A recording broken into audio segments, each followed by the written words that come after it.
Somnifère, le podcast. On ne s'afflige point d'avoir beaucoup d'enfants quand ils sont tous beaux, bien faits et bien grands. Bonsoir à toutes et à tous, nous sommes le mercredi 22 février et Somnifère vous raconte ce soir l'histoire de parents trop pauvres pour nourrir leurs 7 enfants et contraints pour cette raison de les abandonner. Mais le petit dernier rivalise d'ingéniosité pour sauver le destin de sa famille. Il s'agit, vous l'avez deviné, du conte de Charles Perrault, Le Petit Poucet. Je vous souhaite une excellente nuit et maintenant place à notre séance de relaxation. La séance de relaxation. On va refermer ce mercredi ensemble avec une séance de relaxation pour laisser aller stress et tension. On va commencer par prendre une profonde inspiration par le nez, en gonflant la poitrine un maximum, puis on ouvre la bouche et on laisse s'échapper les tensions à l'expire.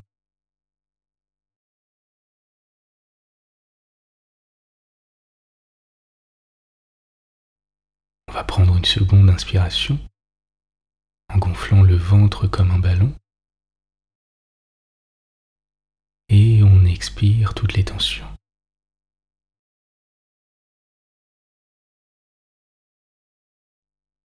Laissez votre respiration reprendre un rythme naturel et pendant la prochaine minute, sans essayer de changer quoi que ce soit, je vais vous demander de simplement observer votre corps et vos sensations.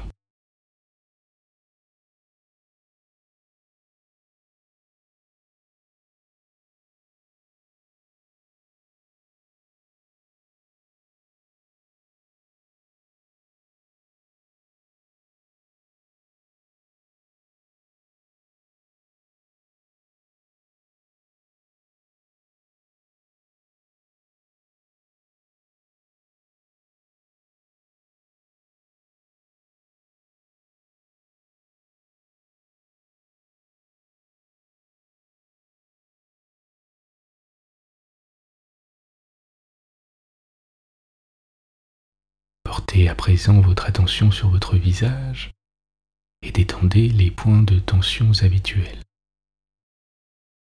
L'espace entre les deux sourcils,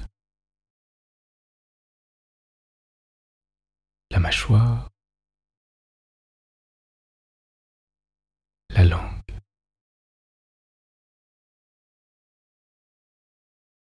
Inspirez profondément par le nez en portant votre attention sur la région de vos joues comme si elle s'emplissait d'air et laissez s'échapper les tensions à l'expire. Inspirez profondément en portant votre attention sur la région de votre nuque et de vos épaules comme s'ils s'emplissaient d'air également et laissez s'échapper les tensions à l'expire. Observez les sensations présentes dans la région de vos coudes.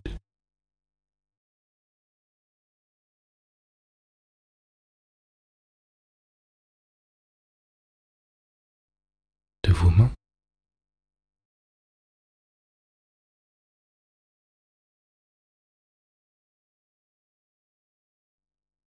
De vos doigts.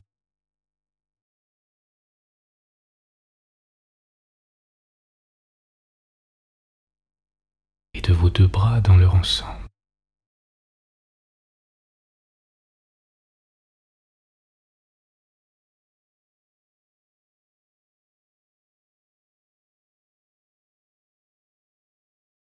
Pendant un petit instant, observez-les tranquillement reposer lourdement sur le matelas.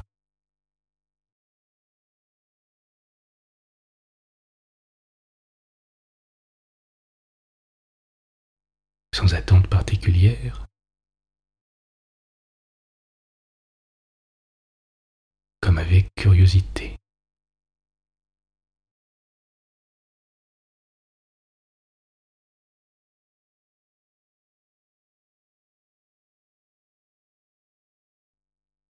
Laissez s'installer une sensation de calme, de tranquillité.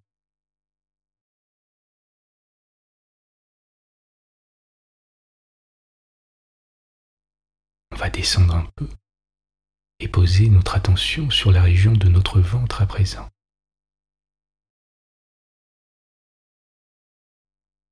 En inspirant profondément, en le laissant se gonfler comme un ballon à nouveau, et en le laissant tranquillement se dégonfler.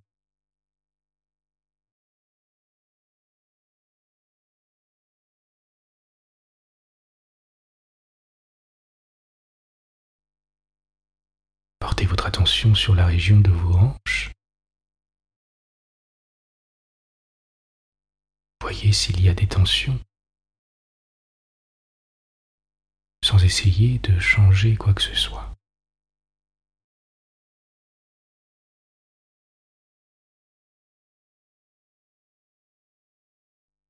Et inspirez tranquillement, profondément, en imaginant qu'elles s'emplissent d'air à leur tour,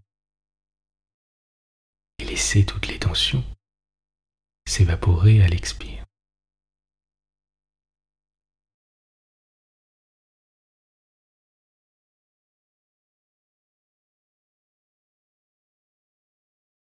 On descend tranquillement au niveau des genoux,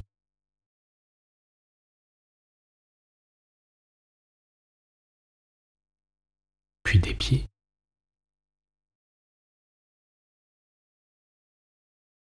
puis on observe nos deux jambes dans leur ensemble qui reposent lourdement sur le matelas.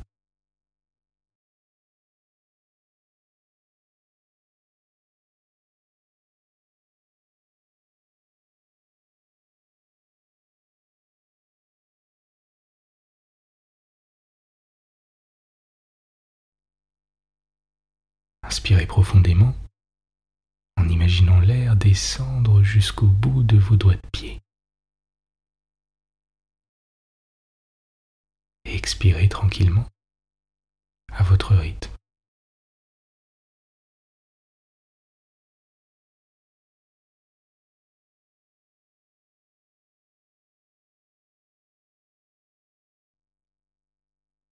Continuez d'inspirer et d'expirer tranquillement en imaginant qu'à chaque expire, votre corps s'enfonce un peu plus dans le matelas.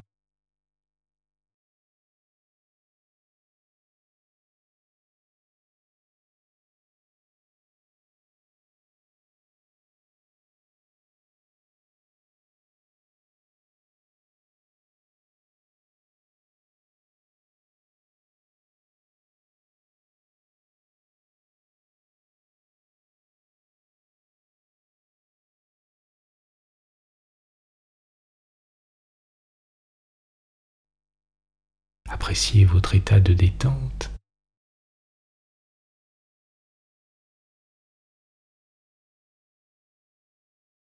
et laissez doucement les pensées se dissiper.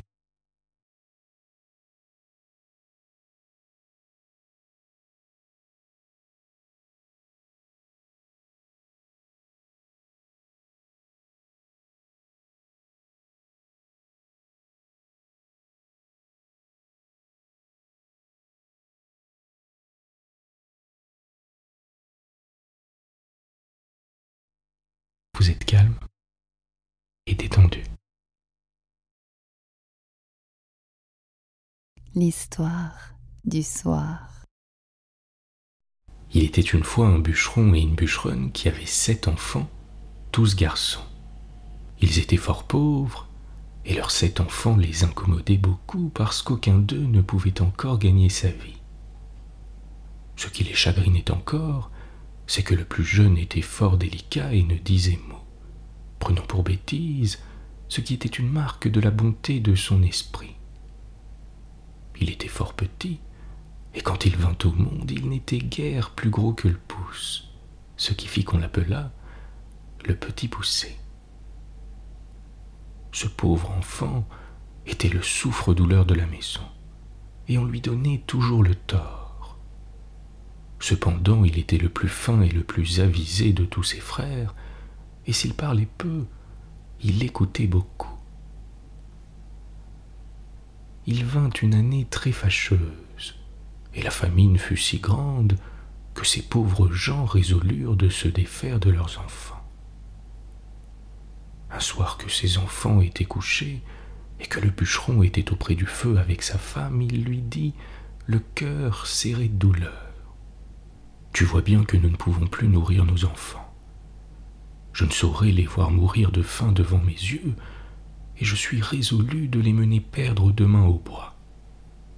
Ce qui sera bien aisé, car tandis qu'ils s'amuseront à fagoter, nous n'avons qu'à nous enfuir sans qu'ils nous voient. » « Ah !» s'écria la bûcheronne, « pourrais-tu toi-même mener perdre tes enfants ?» Son mari avait beau lui représenter leur grande pauvreté, elle ne pouvait y consentir. Elle était pauvre, mais elle était leur mère. Cependant, ayant considéré quelle douleur ce lui serait de les voir mourir de faim, elle y consentit et alla se coucher en pleurant. Le petit poussé ouït tout ce qu'ils dirent, car ayant entendu de dedans son lit qu'ils parlaient d'affaires, il s'était levé doucement et s'était glissé sous l'escabelle de son père pour les écouter sans être vu. Il alla se recoucher et ne dormit point du reste de la nuit, songeant à ce qu'il avait à faire. Il se leva de bon matin, alla au bord d'un ruisseau où il emplit ses poches de petits cailloux blancs, et ensuite il revint à la maison. On partit, et le petit poussé ne découvrit rien de tout ce qu'il savait à ses frères. Ils allèrent dans une forêt fort épaisse, où à 10 pas de distance on ne se voyait pas l'un l'autre. Le bûcheron se mit à couper du bois, et ses enfants à ramasser des broutilles pour faire des fagots. Le père et la mère, les voyant occupés à travailler, s'éloignèrent d'eux insensiblement, et puis s'enfuirent tout à coup par un petit sentier détourné. Lorsque ces enfants se virent seuls, ils se mirent à crier et à pleurer de toute leur force. Le petit poussé les laissait crier, sachant bien par où il reviendrait à la maison, car en marchant il avait laissé tomber le long du chemin les petits cailloux blancs qu'il avait dans ses poches. Il leur dit donc: « Ne craignez point, mes frères, mon père et ma mère nous ont laissés ici, mais je vous ramènerai au logis. Suivez-moi seulement. » Ils le suivirent, et il les mena jusqu'à leur maison par le même chemin qu'ils étaient venus dans la forêt. Ils n'osèrent d'abord entrer, mais ils se mirent tous contre la porte pour écouter ce que disaient leur père et leur mère. Quand le bûcheron et la bûcheronne arrivèrent chez eux, le seigneur du village leur envoya 10 écus qu'il leur devait il y avait longtemps et dont ils n'espéraient plus rien. Cela leur redonna la vie, car les pauvres gens mouraient de faim. Le bûcheron envoya sur l'heure sa femme à la boucherie. Comme il y avait longtemps qu'elle n'avait mangé, elle acheta 3 fois plus de viande qu'il n'en fallait pour le souper de 2 personnes. Lorsqu'ils furent rassasiés, la bûcheronne dit: « Hélas, où sont maintenant nos pauvres enfants? Ils feraient bonne chère de ce qui nous reste là. Mais aussi, Guillaume, c'est toi qui as voulu les perdre. J'avais bien dit que nous nous en repentirions. Que font-ils maintenant dans cette forêt? Hélas, mon Dieu, les loups les ont peut-être déjà mangés. Tu es bien inhumain d'avoir perdu ainsi tes enfants. » Le bûcheron s'impatienta à la fin, car elle redit plus de 20 fois qu'il s'en repentirait et qu'elle l'avait bien dit. La bûcheronne était tout en pleurs. « Hélas, où sont maintenant mes enfants, mes pauvres enfants ?» Elle le dit une fois si haut que les enfants qui étaient à la porte, l'ayant entendu, se mirent à crier tous ensemble. Elle courut vite leur ouvrir la porte et leur dit en les embrassant: « Que je suis aise de vous revoir, mes chers enfants. Vous êtes bien là et vous avez bien faim. Et toi, Pierrot, comme te voilà crotté, viens que je te débarbouille. Ce Pierrot était son fils aîné, qu'elle aimait plus que tous les autres parce qu'il était un peu rousseau et qu'elle était un peu rousse. Ils se mirent à table et mangèrent d'un appétit qui faisait plaisir au père et à la mère, à qui ils racontaient la peur qu'ils avaient eue dans la forêt, en parlant presque toujours tous ensemble. Ces bonnes gens étaient ravis de revoir leurs enfants avec eux, et cette joie dura tant que les 10 écus durèrent. Mais lorsque l'argent fut dépensé, ils retombèrent dans leur premier chagrin et résolurent de les perdre encore, et pour ne pas manquer leur coup, de les mener bien plus loin que la première fois. Ils ne purent parler de cela si secrètement qu'ils ne fussent entendus par le petit Poucet, qui fit son compte de se sortir d'affaire comme il l'avait déjà fait. Mais quoiqu'il se fût levé de grand matin pour aller ramasser de petits cailloux, il ne put en venir à bout, car il trouva la maison de la porte fermée à double tour. Il ne savait que faire, lorsque la bûcheronne leur ayant donné à chacun un morceau de pain pour le déjeuner, il songea qu'il pourrait se servir de son pain au lieu de cailloux, en le jetant par miettes le long des chemins où il passerait. Il le serra donc dans sa poche. Le père et la mère les menèrent dans l'endroit de la forêt le plus épais et le plus obscur. Et dès qu'ils y furent, ils gagnèrent un fou fuyant et les laissèrent là.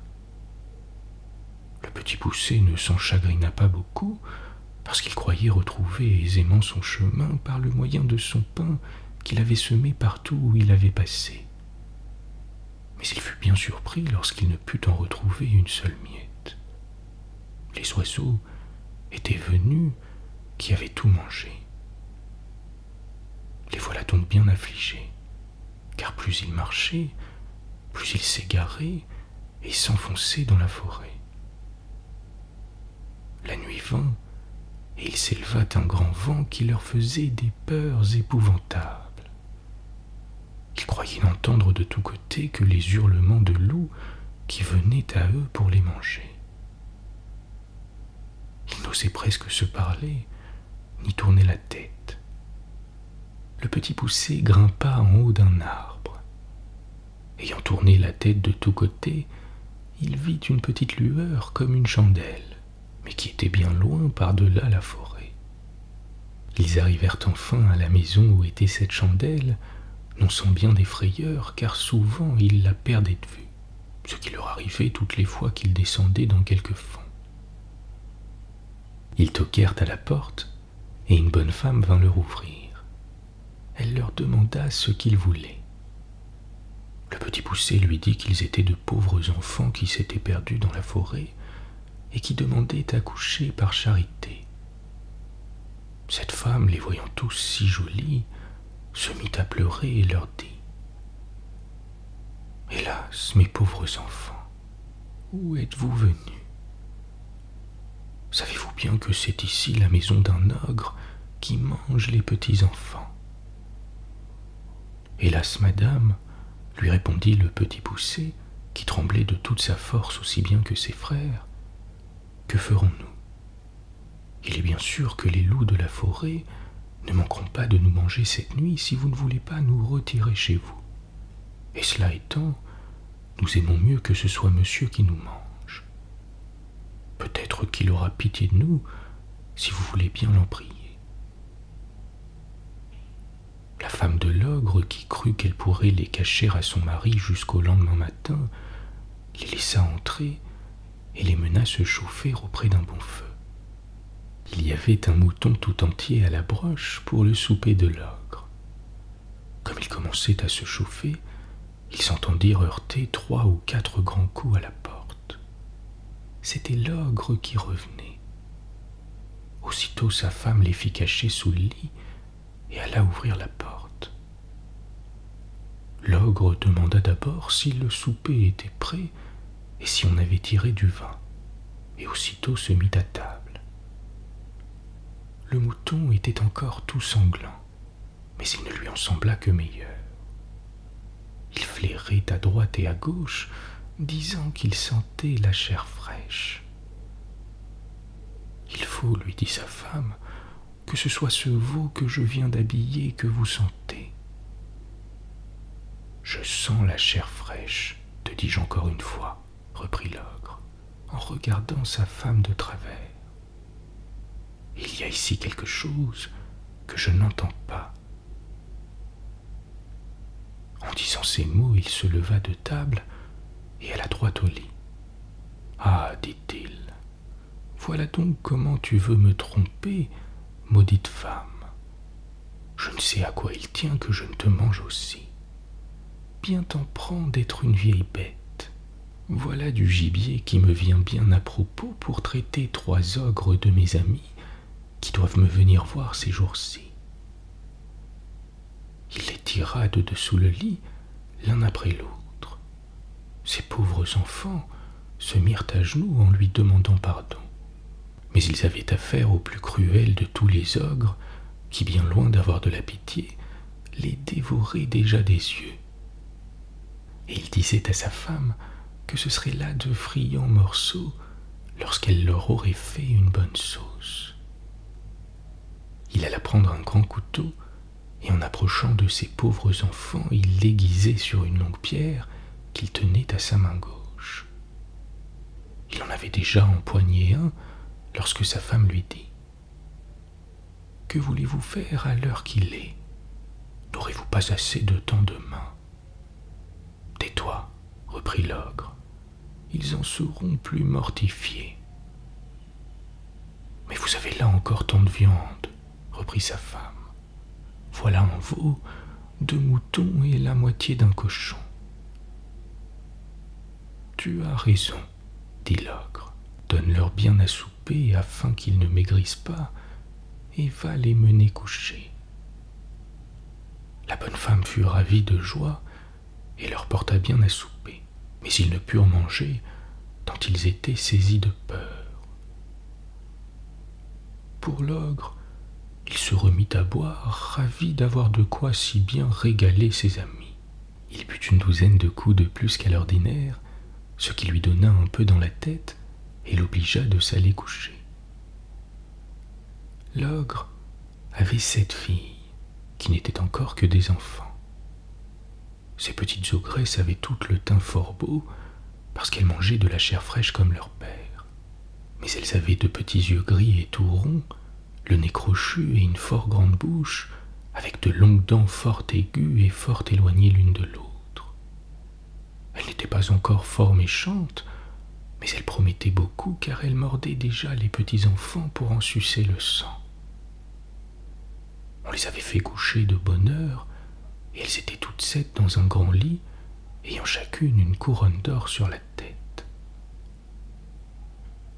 Il y avait dans la même chambre un autre lit de la même grandeur. Ce fut dans ce lit que la femme de l'ogre mit coucher les 7 petits garçons, après quoi elle s'alla coucher elle-même dans son lit. Le petit poucet, qui avait remarqué que les filles de l'ogre avaient des couronnes d'or sur la tête, et qui craignait qu'il ne prît à l'ogre quelque remords de ne les avoir pas égorgées dès le soir même, se leva vers le milieu de la nuit, et prenant les bonnets de ses frères et le sien, il alla tout doucement les mettre sur la tête des 7 filles de l'ogre, après leur avoir ôté leur couronne d'or qu'il mit sur la tête de ses frères et sur la sienne, afin que l'ogre les prît pour ses filles, et ses filles pour les garçons qu'il voulait égorger. La chose réussit comme il l'avait pensé, car l'ogre s'étant éveillé sur le minuit, eut regret d'avoir différé au lendemain ce qu'il pouvait exécuter la veille.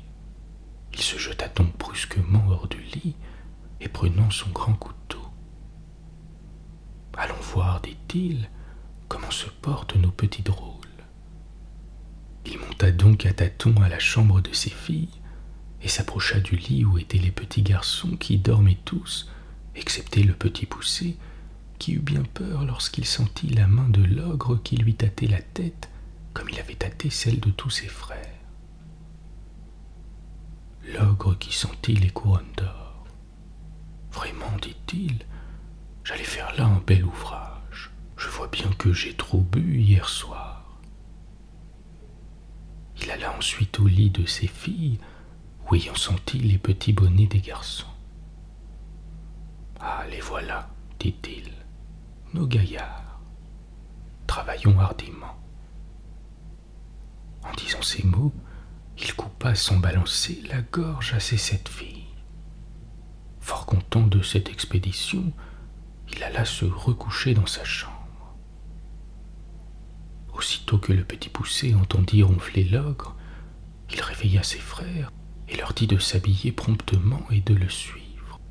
Ils descendirent doucement dans le jardin et sautèrent par-dessus la muraille. Ils coururent presque toute la nuit, toujours en tremblant et sans savoir où ils allaient. L'ogre s'étant réveillé, dit à sa femme: « Va-t'en là-haut habiller ces petits drôles d'hier au soir. » L'ogresse fut fort étonnée de la bonté de son mari, ne se doutant point de la manière qu'il entendait qu'elle les habillât et croyant qu'il lui ordonnait de les aller vêtir. Elle monta en haut, où elle fut bien surprise lorsqu'elle aperçut ses 7 filles nageant dans leur sang. Elle commença par s'évanouir. L'ogre, craignant que sa femme ne fût trop longtemps à faire la besogne dont il l'avait chargée, monta en haut pour l'aider. Il ne fut pas moins étonné que sa femme lorsqu'il vit cet affreux spectacle. « Ah, qu'ai-je fait là ?» s'écria-t-il. « Ils me le paieront, les malheureux, et tout à l'heure. » Il jeta aussitôt une potée d'eau dans le nez de sa femme et l'ayant fait revenir. « Donne-moi vite mes bottes de 7 lieues, lui dit-il, afin que j'aille les attraper. » Il se mit en campagne, et après avoir couru bien loin de tous les côtés, enfin il entra dans le chemin où marchaient ces pauvres enfants, qui n'étaient plus qu'à 100 pas du logis de leur père.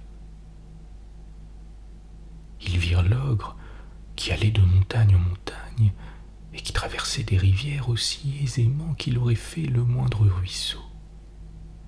Le petit poucet, qui vit un rocher creux proche du lieu où ils étaient, y fit cacher ses 6 frères et s'y fourra aussi, regardant toujours ce que l'ogre deviendrait.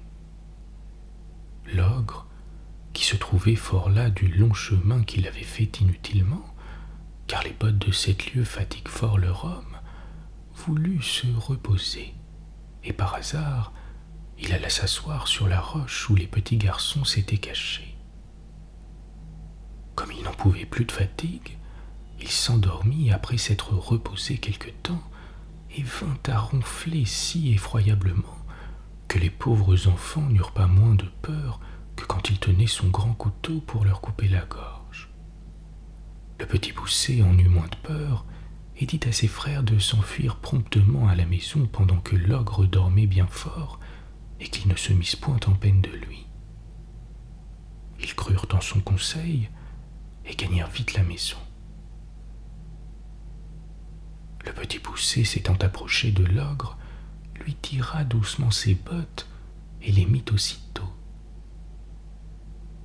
Les bottes étaient fort grandes et fort larges, mais comme elles étaient faites, elles avaient le don de s'agrandir et de s'apetisser selon la jambe de celui qui les chaussait, de sorte qu'elles se trouvèrent aussi justes à ses pieds et à ses jambes que si elles eussent été faites pour lui. Il alla droit à la maison de l'ogre, où il trouva sa femme qui pleurait auprès de ses filles égorgées. « Votre mari, lui dit le petit poucet, est en grand danger, car il a été pris par une troupe de voleurs qui ont juré de le tuer s'il ne leur donne tout son or et tout son argent. Dans le moment qu'il lui tenait le poignard sur la gorge, il m'a aperçu et m'a prié de vous venir avertir de l'état où il est et de vous dire de me donner tout ce qu'il a de vaillant sans en rien retenir, parce qu'autrement ils le tueront sans miséricorde. Comme la chose presse beaucoup, il a voulu que je prisse ces bottes de 7 lieues que voilà pour faire diligence, et aussi afin que vous ne croyiez pas que je suis un affronteur. »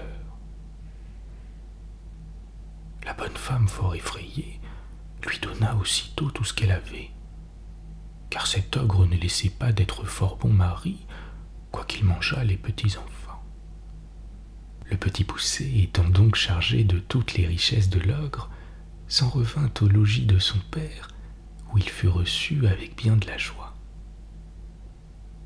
Il y a bien des gens qui ne demeurent pas d'accord de cette dernière circonstance, et qui prétendent que le Petit Poucet n'a jamais fait ce vol à l'ogre, qu'à la vérité, il n'avait pas fait conscience de lui prendre ses bottes de 7 lieues, parce qu'il ne s'en servait que pour courir après les petits enfants.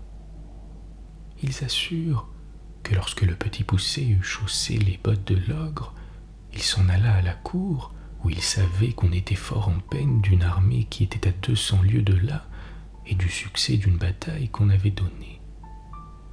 Il alla, disent-ils, trouver le roi et lui dit que s'il le souhaitait, il lui rapporterait des nouvelles de l'armée avant la fin du jour. Le roi lui promit une grosse somme d'argent s'il en venait à bout. Le Petit Poucet rapporta des nouvelles dès le soir même, et cette première course l'ayant fait connaître, il gagnait tout ce qu'il voulait, car le roi le payait parfaitement bien pour porter ses ordres à l'armée. Et après avoir fait pendant quelque temps le métier de courrier, et y avoir amassé beaucoup de biens, il revint chez son père, où il n'est pas possible d'imaginer la joie qu'on eut de le revoir. Il mit toute sa famille à son aise. Il acheta des offices de nouvelles créations pour son père et pour ses frères, et par là il les établit tous, et fit parfaitement bien sa cour en même temps.